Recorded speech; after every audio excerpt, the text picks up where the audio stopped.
Okay,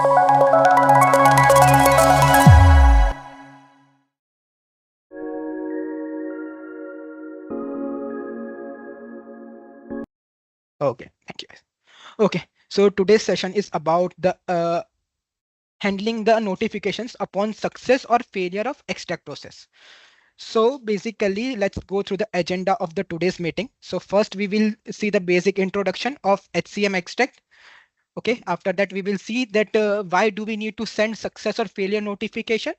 After that we will see what are the extra requirements that comes during the process of scheduling the success and the failure notification, and at the end we will see the execution of the process onto the system.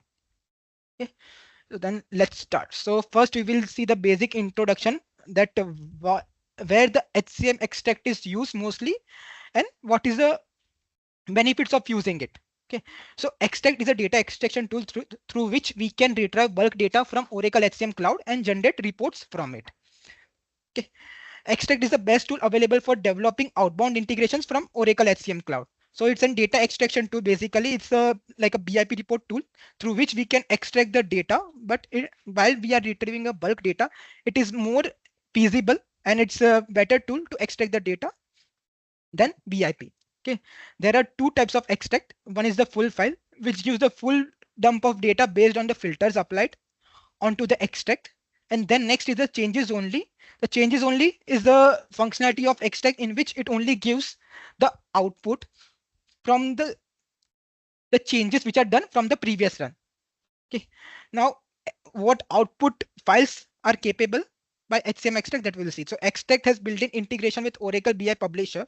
So whatever the outputs that are supported by BI, Oracle BIP Publisher, same will be supported by the extract also. So the outputs like CSV, XML, Microsoft Excel, HTML, RTF, and PDF are supported by the HCM extract.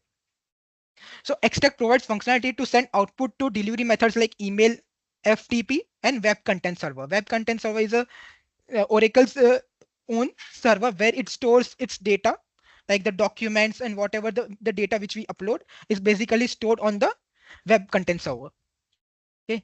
The other main functionality of the extract is that it is capable of doing inbound integrations in which we can directly load a data into our system using the inbound integration. So it's basically an HDL file which we provide, which will be prepared using the etext template, and that will be feeded into that HCM extract, and using the inbound capability we can load the data into the system. For example, if we want functionality that whenever a person uploads a document onto his record, element entry should be automatically added to his employee record. Let's say there is an document for expense which employee can claim. Okay, so once the employee has filled the details like his claim is for 1,000 rupees, he has on this date he has claimed the expense. Okay, then person will attach the document. It will go for approvals. Once the approval is done, extract will pick it up and create an element entry of that exact amount into the person's record, so that whenever the payroll will be processed, the element entry will be automatically picked up. So these are the functionalities through which the XM extract is a very useful tool of Oracle Fusion. Okay, now we will see why we will need to send success or failure notification. So as we have seen in previous slides, how useful HCM extract is for outbound integrations.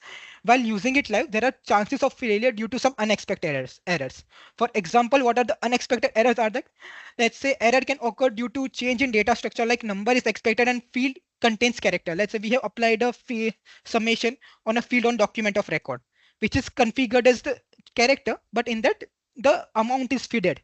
Okay, there might be an human error in which they might enter a character instead of the number. So if we are doing any summation or any other aggregate functionality, it will cause an error and the extract will go into an failure mode.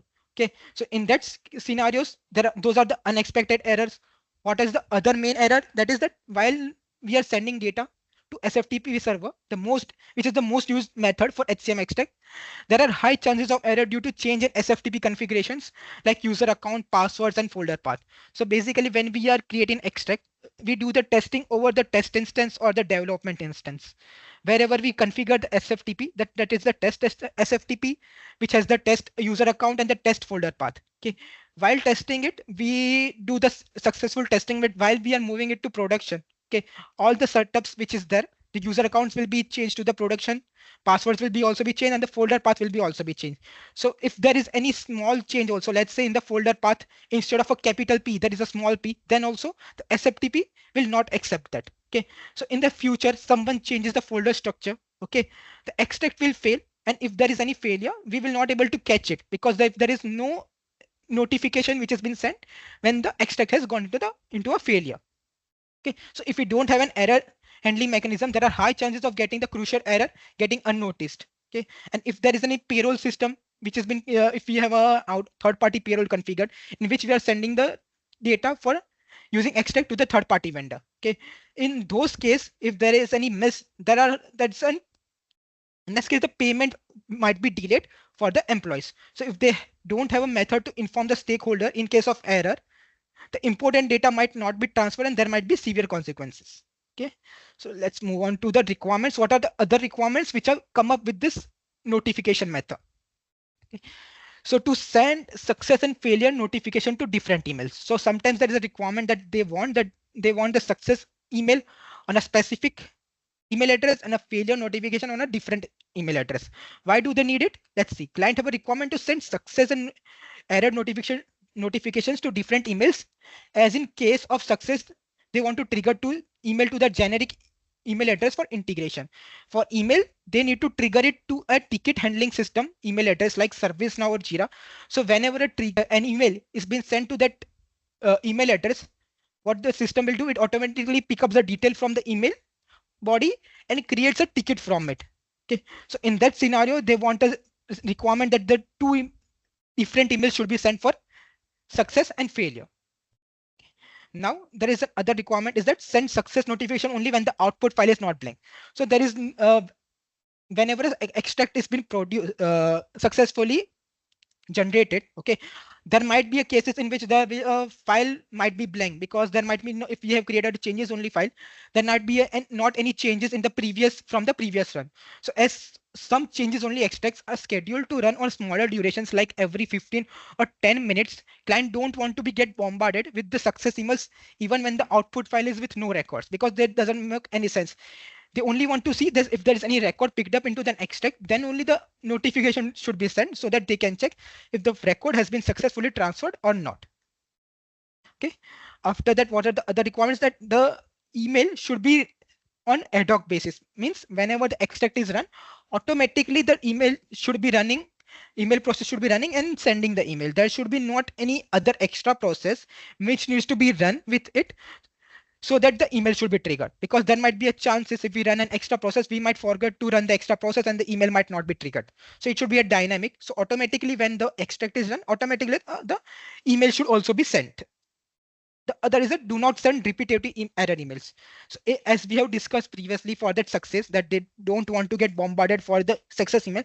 Similarly for error email, let's say if it has been scheduled for every 10 and 15 minutes, if a flow is going into an error, there are high chances that the consecutive flows will also go into an error. Okay, so client will get an error email every 15 minutes of that same error. That it is not needed. The client only need the error email once with the details when it was first occurred. So that also is a requirement which comes up with this. Okay. Now the other is that while sending the email, if we only send that the extract has been failed, they will not able to understand that why this extract has been failed. So to give them the much better details, we include the process IDs of the processes which are gone into an error so that they can see the log files and identify the error, that what was the exact error due to which the extract has gone into the error. Okay.